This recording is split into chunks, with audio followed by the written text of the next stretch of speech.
பொதுவா நம்ம அம்மாக்களோட லாஜிக் எப்படி இருக்கும் தெரியுமா? அவங்களுக்கு பிடிக்காத ஏதாச்சும் ஒரு விஷயத்த நம்ம செஞ்சுட்டு இருப்போம்.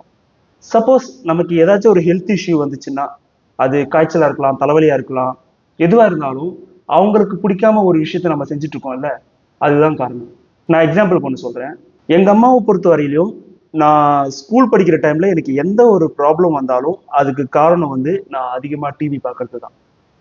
அதேபோல நான் காலேஜ் படிக்கிற டைம் வரைக்கும் எனக்கு எந்த ஒரு ப்ராப்ளம் வந்தாலும், அதுக்கு காரணம் நான் அதிகமா மொபைல் நோண்டுறது. ஸோ இந்த ப்ராப்ளம எல்லாருமே ஃபேஸ் பண்ணியிருப்பீங்க. அதேபோல எங்க அம்மா இப்ப எனக்கு ப்ராப்ளமா சொல்ற விஷயம் என்ன தெரியுமா? நான் அதிகமா முடி வளர்க்கறது. இப்ப நான் எந்த ஒரு ஹெல்த் இஷ்யூவ ஃபேஸ் பண்ணாலும், அது கடைசியா கொண்டு வந்து எங்க அம்மா என் முடியில தான் நிறுத்துவாங்க. திடீர்னு வருவாங்க. நான் ரொம்ப இளைச்சு போயிட்டேன்னு திட்டுவாங்க. அதுக்கு காரணம் நான் வளர்க்குற முடிதான்னு சொல்லுவாங்க. நான் எங்கேயாச்சும் ஊர் சுத்திட்டு வந்திருப்பேன். லைட்டா என் முகம் டேன் ஆயிருக்கும். நான் கருப்பாவறதுக்கு என் முடி தான் காரணம்னு சொல்லுவாங்க. இந்த மாரி எல்லா விஷயத்தையுமே என் ஹெல்த்தோட தான் கனெக்ட் பண்ணுவாங்க. கண்டிப்பா இதே மாதிரி இன்சிடென்ட் உங்க வீட்லயும் நடந்திருக்கலாம். என்ன மாதிரியான விஷயங்கள உங்க ஹெல்த்தோட உங்க பேரண்ட்ஸ் கனெக்ட் பண்றாங்க அப்படிங்கிறத ஷேர் பண்ணுங்க.